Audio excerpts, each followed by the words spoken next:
Hey guys, in this video we're gonna have a look at Samsung Gear 360. So basically we will be covering unboxing and the review as well as the sample footage. If you are new here, be sure to subscribe. This is me.suraif Creations and let's get started.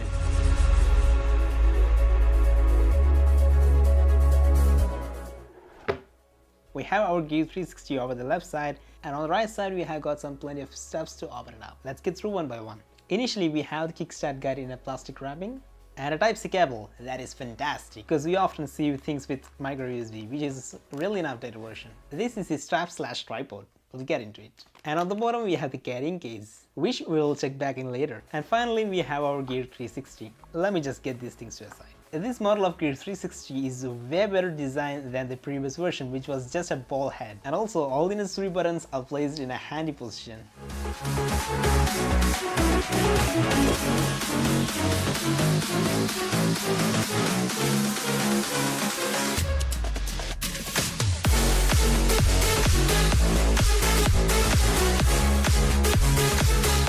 Before we get into the review, let me just quickly cover up the body and design. We have two cameras, one over here and another over here. Either of them are 8.4 megapixel 4K shooters. On the top we have two LEDs which indicates which of the cameras are currently running. On the right side there is a microphone and an LED in the middle of these two buttons. The button on the above is a Bluetooth/menu button, and on the bottom we have a power/back button. On the front we have the record button in a very nice place where our thumbs would lay naturally. Beneath it we have a very small LCD display. On the lower bottom we have the strap hook. Under the camera we have the quarter inch screw thread, which is the standard for all the cameras and tripods. That's handy. Towards the left side we have the charging port, Type-C, and a memory card slot. A kind of side note, the memory card is not given along with the purchase. Now let's move on to the specifications. Okay, once again both of the cameras are 8.4 megapixel shooters with 4K recording, and the aperture is f2.2, which means the camera is kind of struggle in the low light performance, which is not a matter of concern if you're shooting in a well light condition. It's packed with a 1160 mAh battery and it provides a battery life up to 2 hours. You can also extend the memory card up to 256 gigs. OS convergence. It is compatible with Android and iOS as well as Windows and Mac. But you can only download the app for Gear 360 only for Android and Samsung, which is the most idiotic thing that Samsung has ever done with this product. Besides the absence of Gear 360 in other Android smartphones, you can compensate with other third-party softwares as well. But the functions are really limited. I don't really understand the point in this. Why has Samsung done this to us? You'll be connecting to your iPhones through the Wi-Fi. On the Android platform, you will be connecting only through the Bluetooth, though it is Samsung. The USB Type-C over here is USB 2.0.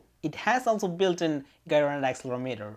And also it is IP54 water and dust resistor. It's just IP54 radar, which means you cannot use it extensively. Just you can only survey some splashes. Just nothing no more than that. That's all from the specification point of view. It's finally time to power on the device. Go over to the right side of the device and press and hold that power button for just a few seconds. Right now you can see the two LEDs lit up, which means either of the cameras are running. In the LCD you can see the remaining battery as well as the remaining time it can store to the SD card if you were to record right now. The elegance of connecting the smartphone is getting the live view, as well as you can download the files from this device without having to knock down that SD card out. You can head over to the menu and choose the modes you wanted to shoot in, starting from photo, time-lapse, video recording, and HDR landscape, which we can select by pressing the record button.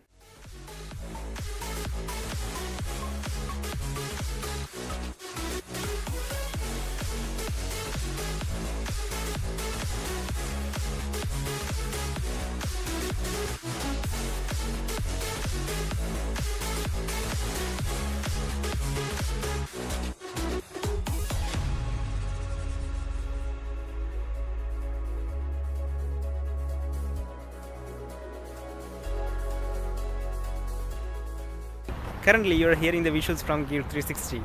Let me know in the comment section below how do you feel about the audio, and let me just place it somewhere.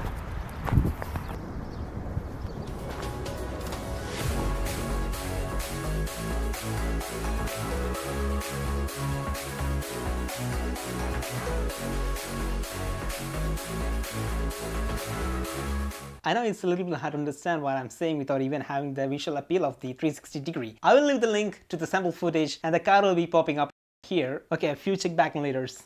This is the carrying case. This is the strap/tripod. I mean a mini. It really performs the function of a mini tripod. All the 360 stuffs can be easily carried in this carrying pouch. I really love the build and design of the pouch. Boom, there goes your 360.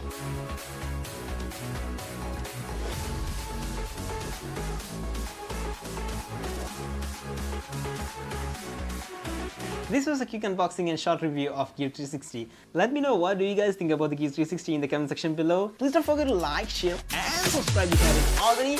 My name is Suraif, you guys have been watching MJSF Creations, and I will catch you in the next one. Till then, bye. Just listen to that, how does it turns off? You know, it's like taking the breath away.